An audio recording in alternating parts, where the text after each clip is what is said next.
से आप सब आशा करता हूँ अच्छे होंगे। आप सबका स्वागत है फिर से मेरे चैनल पे।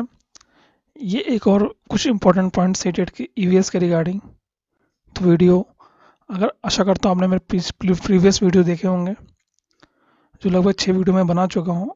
प्रॉपर जो कंटेंट है पॉइंट टू पॉइंट आपके एग्ज़ाम रिगार्डिंग एनसीईआरटी से लिया हुआ उसे आपको वहाँ पर पढ़ने को मिल जाएगा। तो उसी के कड़ी में ये आज का लेक्चर 6 से क्लास 4 की एनसीईआरटी का मैंने क्या कहते हैं कि इनको छोटे-छोटे पार्ट्स में डिवाइड कर दिया है कि आपको पढ़ने में ईज़ी रहे। ज़्यादा कंटेंट मैंने बढ़ाया नहीं है। आपके एनसीईआरटी में जो लिखा है at same as it is मैंने यहाँ पे लिखा है कि आपको वो चीज़ समझने में दिक्कत ना हो, तो वो सब चीज़ें आपको यहाँ पढ़ने मिलेंगी। तो इसके बाद आपको एनसीईआरटी बुक पढ़ने की ज़रूरत नहीं पड़ेगी। इसको आप पढ़ लेंगे तो आपका तैयारी हो जाएगा। 10 मिनट से ज़्यादा मेरा वीडियो नहीं बना रहा हूँ मैं, कि मुझे पता है कि जब तक सेल्फ स्टडी नहीं करेंगे तो वीडियो का कोई मतलब नहीं, इसलिए 10 मिनट का वीडियो आप लोग रहेगा जिससे आप लोग इसको ईज़िली देख सकते हैं और आप अपनी तैयारी कर सकते हैं, प्रीवियस ईयर क्वेश्चन सॉल्व कर सकते हैं। और इसके अलावा मैंने अपनी वेबसाइट पे भी से कंटेंट अपलोड कर दिए हैं, आप वहाँ से भी पढ़ सकते हैं। तो लास्ट टाइम पे आप रिवीजन कर सकते हैं वहाँ से बिल्कुल कि कौन से क्वेश्चन, क्योंकि इस बार जो क्वेश्चन है एनसीईआरटी से ज़्यादा आ रहे हैं। तो एनसीईआरटी से ज़्यादा आ रहे हैं, देखिए 15 नंबर का आता है इसमें, ठीक। एनसीईआरटी 15 नंबर पेडागॉजी होता है, तो पेडागॉजी भी लगभग इसी में से पूछते हैं। अगर आपको चीज़ें पता रहेंगी तो यहाँ से आपको पेडागॉजी में हेल्प करेगा और पेडागॉजी में सीडीपी आपको ज़्यादा हेल्प करता है। तो चलिए आगे बढ़ते हैं। तो देखिए पहला है, आपको ट्रीज दिख रही होंगी। तो we use branches of neem and kikar tree on the frame so that termites would not harm. हम लोग क्या कहते हैं, किसके ब्रांचेस इस्तेमाल करते हैं, नीम और किकर के पेड़ की जो लताएं होती है उसका इस्तेमाल करते हैं, क्योंकि इस पर टर्माइट नहीं लगता, मतलब दीमक नहीं लगता। ये आपको पता होगा इस पर क्या नहीं लगता, दीमक नहीं लगता, ठीक। तो ये एक है, ये पॉइंट आपको पता होना चाहिए बस, कि आपसे यहाँ पूछ सकता है कि नीम एंड किकर जो पेड़ होते हैं इनमें क्या नहीं लगता, टर्माइट नहीं लगता, हमें कोई दीमक नहीं लगते हैं पहले इन पेड़ों लकड़ियों में, ठीक। तो चलिए आगे बढ़ते हैं, क्योंकि आज बहुत इंपॉर्टेंट टॉपिक हम लोग डिस्कस करेंगे, इसलिए एयर पॉल्यूशन, वाटर पॉल्यूशन और बर्ड्स, तो जितने बर्ड्स के टाइप्स एनसीईआरटी में दिए हैं सब आज डिस्कशन हो जाएगा। तो एंड तक देखिएगा, क्योंकि इस बार वर्ड से क्वेश्चन आ रहे हैं, मैच द फॉलोइंग में आ रहा है, और मैच द फॉलोइंग के लिए आपको वो चीज़ पता होना चाहिए कि कौन से बर्ड से क्या फीचर्स हैं। तो उसके लिए वीडियो को आपको एंड तक देखिएगा, आज की वीडियो आपको क्लियर हो जाएगा और एक नंबर आपका कंफर्म है कि उससे क्वेश्चन किस टाइप का भी है, सब क्वेश्चन आपसे बन जाएंगे। तो पहला था एयर पॉल्यूशन। अब एयर पॉल्यूशन के जो पॉइंट्स है, देखिए आपको सब पता है एयर पॉल्यूशन कैसे होता है, कि जो वातावरण में जो डस्ट पार्टिकल्स है, स्मोक जो गाड़ियों से निकलता है, फैक्ट्री से जो निकलता है, तो इससे क्या होता है, एयर पॉल्यूशन हमारे इन्वायरमेंट में फैलता है।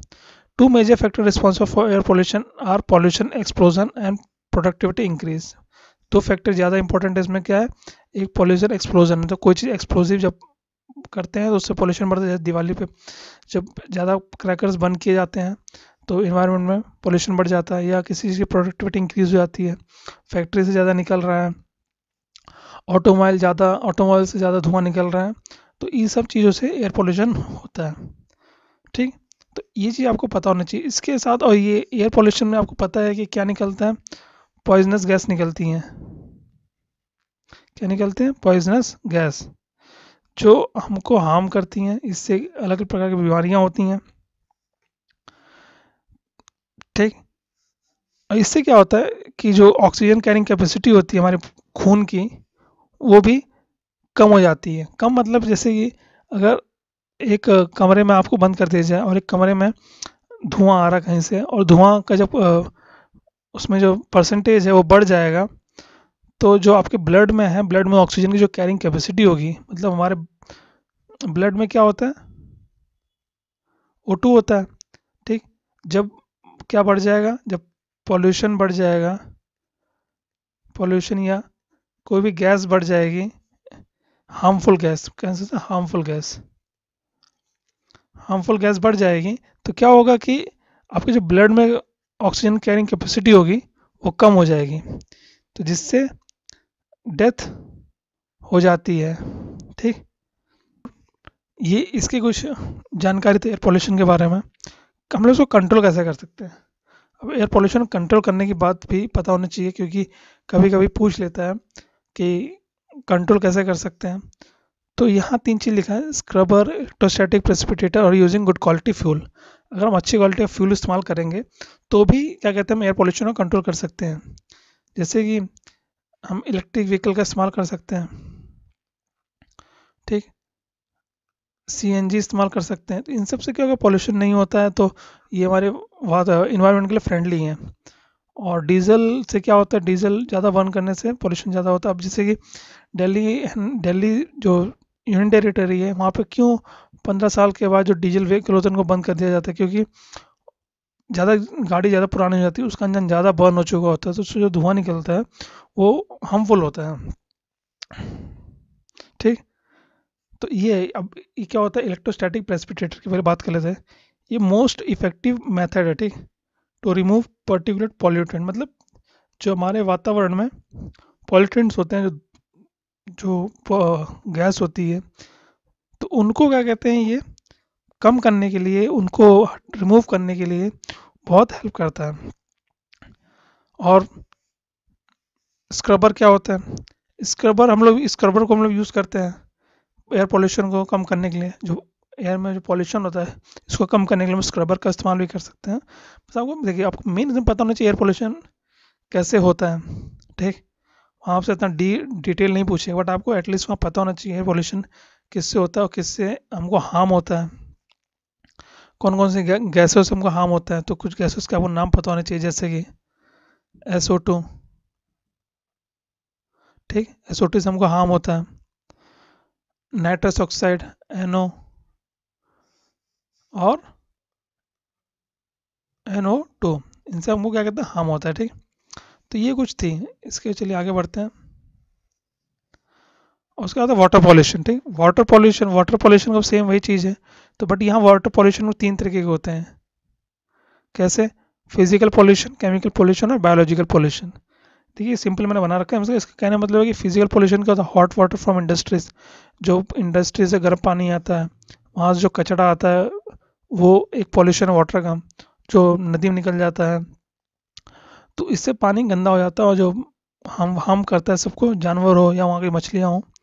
केमिकल पॉल्यूशन का तो organic chemical, biocides, inorganic chemicals जैसे phosphate, nitrate, fluoride and heavy metal, जब ये सब चीज़ें निकलती हैं केमिकल, तो ये भी पानी को ख़राब कर देती हैं, पानी को टॉक्सिक बना देती हैं। बायोलॉजिकल पॉल्यूशन का cause of pathogen such as virus, bacteria, algae, protozoa. इससे क्या होता है, बायोलॉजिकल पॉल्यूशन होता है, मतलब जो वाटर, अभी कैसे होता है, मलेरिया आप लोगों ने सुना होगा, मलेरिया फैलता है। मलेरिया कहाँ फैलता है, जहाँ पानी इकट्ठा रहता है वहाँ पर मलेरिया सबसे ज़्यादा फैलता है। तो उसका फैलने का रीज़न क्या है, क्योंकि वो वहाँ पे जो पानी में जो वायरस होते हैं, बैक्टीरिया होते हैं, प्रोटोजोआ होते हैं, वो पनप जाते हैं, तो उससे ये बीमारी फैलती है। अब कैसे, जैसे गंदा पानी हमने देखा होगा, तो गंदे पानी से क्या क्या बीमारी हो सकती है, वो जॉन्डिस हो सकता है। जहाँ पे गंदा पानी है उससे आपको क्या हो सकता है, जॉन्डिस। ठीक, जॉन्डिस हो सकता है, कॉलेरा हो सकता है, टाइफाइड हो सकता है, और एक होता है मिनी माता डिजीज़। कैडमियम पॉल्यूशन होता है, जिससे इटाई इटाई रोग होता है। आपको क्या कहते हैं कि डिजीज़ का नाम पता होना चाहिए। इटाई इटाई होता है किससे, कैडमियम पॉल्यूशन से। तो इससे भी कुछ रोग होते हैं, ठीक, ये आपको पता होना चाहिए। अब इसको हम क्या कहते हैं, वाटर पॉल्यूशन हम कंट्रोल कैसे कर सकते हैं। No domestic waste should be thrown into rivers and other water bodies, मतलब जो हमारा घर का कचरा है उसको हमें क्या कहते हैं, किसी भी रिवर में, किसी नदी में, या किसी भी जो वाटर बॉडीज है, नहर हो गया, सीवेज हो गया, उसमें हमको फेंकना नहीं चाहिए। तो उससे क्या होता है, पानी गंदा होता है और फिर उसमें अलग अलग प्रकार की बीमारियाँ स्टार्ट होती हैं। Human activities like washing of clothes and utensils, bathing and bathing of animals should be stopped. और हमको क्या कहते हैं, ऐसे पानी में बर्तन नहीं धोने चाहिए, कपड़े नहीं धोने चाहिए, और जानवरों को नहीं नहलाना चाहिए, क्योंकि उससे भी बीमारियां फैलती हैं। ठीक, तो ये कुछ था वाटर पोल्यूशन के बारे में। अब disease due to water pollution जो मैं आपको बता दिया है कि कंटामिनेटेड वाटर से क्या होता है, जॉन्डिस, कोलेरा, टाइफाइड होता है, मर्करी पॉइजनिंग, मिनीमाता डिजीज होता है, was cause due to first capture from Minamata bay in Japan. तो मिनीमाता जो बे थी जापान में, जहाँ से एक मछली पकड़ी गई थी, उसके कारण इसका नाम मिनीमाता डिजीज पड़ गया। इससे मर्करी पॉइजनिंग होती है। Cadmium pollution called itai itai disease and cause cancer of लिविंग एंड लंग्स। और कैडमियम जो पॉल्यूशन होता है, जिसे अगर पानी में कैडमियम की मात्रा बढ़ जाएगी तो इससे क्या होगा, इटाइटाई रोग होगा, इससे कैंसर होता है, लंग्स, लीवर और लंग का कैंसर होता है इससे। मलेरिया, आपको मलेरिया क्वेश्चन आता है हर बार, इंपॉर्टेंट है। आपको इतना पता होना चाहिए कि किसने डिस्कवर किया, रोनाल्ड क्लॉस ने डिस्कवर किया है। उनको नोबेल प्राइज़ कब मिला था, 1905 में मिला था। अब मलेरिया कैसा होता है, फीमेल एनाफिलिस मस्कीटो से मलेरिया फैलता है। ड्राइड एंड पाउडर, और इसका इलाज कैसे, मलेरिया का इलाज कैसे करते हैं, जो सिनकोना ट्री होता है उसके छाल से इसकी दवाई तैयार की जाती है, किसकी, मलेरिया की। बस आपको इतना जानकारी होना चाहिए मलेरिया के बारे में, और इतना ज़रूरी नहीं इसके, मतलब बस इतना आपको पता होगा तो आपको मलेरिया रिगार्डिंग गलती नहीं होगी। ठीक, चलिए आगे बढ़ते हैं। अब ये कुछ पॉइंट हैं, ये आपको सिर्फ ऐसे डायरेक्ट याद रखने पड़ेंगे कि बालवानिका विलेज कहाँ पर है, कर्नाटक में है। Gijubhai Badhekar live in Gujarat, he writes many story for children letter. अब यहाँ से आप पूछ सकता है कि जो गिजुभाई बधेकर थे वो कहाँ से थे, गुजरात थे, और इनकी जो स्टोरी थी वो किसके, बच्चों के लिए थी, और जो उनके लेटर्स थे वो बच्चों के लिए थे, मतलब वो बच्चों को बहुत प्यार करते थे। अब आता मेन यहाँ से बर्ड्स, जितने जितने बर्ड्स आपके दे रखे हैं एनसीईआरटी में, उस सब यहाँ डिस्कस करके रखा है, क्योंकि इस बार मैच द फॉलोइंग में क्वेश्चन आ रहा है। तो मैच द फॉलोइंग के लिए आपको फीचर्स पता होने चाहिए। दो फीचर्स से ज़्यादा नहीं है, आपको एक बार पढ़ लेंगे या देख लेंगे तो आपको क्लियर हो जाएगा। जैसे पहला Indian robin. Indian robin Indian robin let's egg in between the stones along road side. Indian robin अपने अंडे कहाँ देती है, रोड के किनारे देती है, पत्थरों के बीच में। तो सबको इतना पता होना चाहिए। Indian robin made his nest with twigs, roots, wool, hair and cotton wool. इतना जरूरी नहीं होता, आपको पता होना चाहिए कि वो जो इंडियन रॉबिन अपने अंडे कहाँ देती है, रोड साइड किनारे पत्थरों के बीच में अपने अंडे देती है इंडियन रॉबिन। और इसका जो घोंसला बनाता है, कैसे ट्विक्स हो गया, रूट्स, जड़ हो गई, वूल में ऊनी कपड़े हो गए, उसके धागे हो गए, बाल हो गए, इसे अपना घोंसला बनाती है।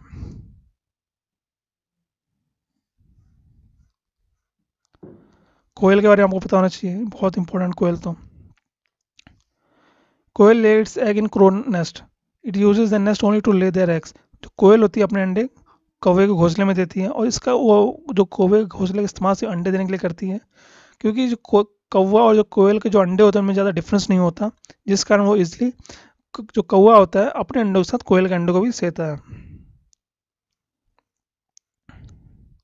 The crow hatches them along with on egg, जो मैंने बताया कि वो कौवा कोयल के अंडे के साथ अपने अंडों को भी सेता है, तो क्योंकि दोनों अंडे में ज़्यादा फर्क नहीं होता है। और जो कौवे का जो घोंसला होता है ये पेड़ की सबसे ऊंचाई पे होता है, ये आपको पता होना चाहिए। कई बार पूछा है कि किस पक्षी का घोंसला सबसे ऊपर बनता है, तो कौवा build its nest high up on the tree, पेड़ की सबसे ऊंचाई पे अपना घोंसला वो बनाता है। डव डव मेक्स इस nest among the thorns of cactus plant और मेहंदी हेज। ये क्वेश्चन आया हुआ है, ये आपको पता होना चाहिए, इंपॉर्टेंट है कि डव डव को क्या कहते हैं, फक्ता। ये अपने अंडे कहाँ देते हैं, कैक्टस के कांटों के बीच में अपने अंडे देती है, या मेहंदी की मेड़ में जो मेहंदी के जो पौधे होते हैं उसके बीच में, जिन्हें झाड़ के नीचे, वहाँ पे अपने अंडे देती है वो। Sparrow and pigeon. Sparrow and pigeon के बारे में कुछ पढ़ लीजिए। जो गौरैया आमतौर पर घर में, अब सबको पता है कि ये घोंसले कहाँ बनाती है, ये घरों में बनाती है, जहाँ पे घर में खाली जगह होगी या जिस जगह कोई रहता नहीं है, ये लोग ज़्यादातर घोंसले वहीं पर बनाते हैं। कबूतर भी अपना घोंसला ऐसे ही बनाती है पुराने मकान या खंडरों में। जो चीज़ मैंने बताया कि ये लोग घोंसला कहाँ बनाते हैं, जहाँ पे कोई रहता नहीं है, या खंडर हो गया, या पुराना मकान हो गया, या अलमारी के ऊपर हो गया, मतलब ऐसी जगह जहाँ से लोग ज़्यादा इस्तेमाल नहीं करते हैं, वहाँ पे लोग घोंसला बना लेते हैं। दोनों, स्पैरो मतलब गौरैया भी और कबूतर भी।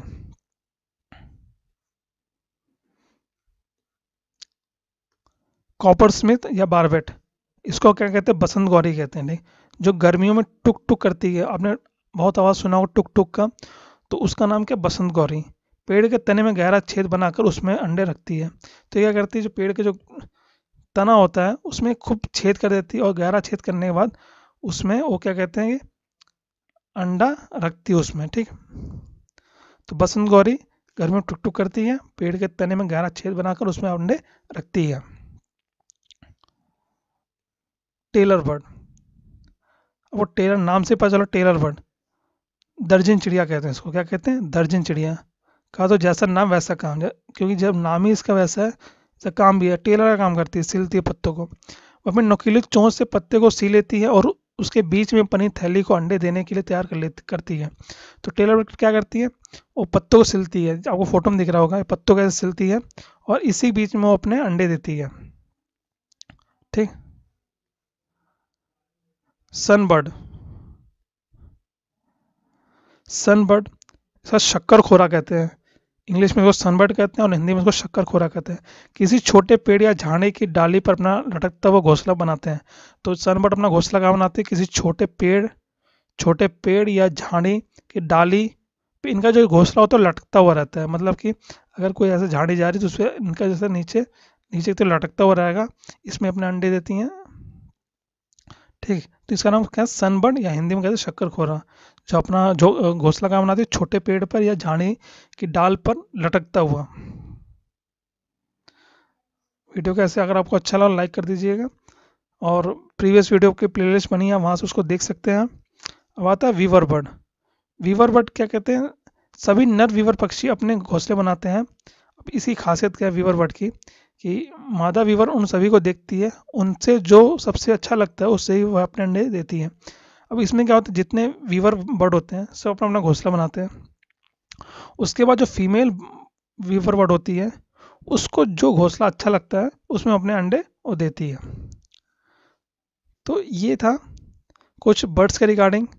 और स्टार्टिंग में जो हमने पॉल्यूशन के बारे में बात किया, तो ये आपका सब एनसीईआरटी से ही लिया है मैंने, जो आपके हेल्पफुल करेगा। आपको कुछ डिजीज़ के नाम आपको पता होने चाहिए। जो बर्ड्स मैंने बताया, वीवर बर्ड, सन बर्ड, डव, स्पैरो, पिजन, कोयल, क्रो, इनके बारे में आपको पता होना चाहिए। और क्योंकि इस बार अगर मैच द फॉलोइंग से क्वेश्चन आया था तो आगे भी आ सकता है, क्योंकि 13 जनवरी तक एग्ज़ाम चलेंगे, तो ये फिर से आ सकता है, कभी भी मैच द फॉलोइंग के रूप में आ सकता है, स्टेटमेंट वाइज आ सकता है।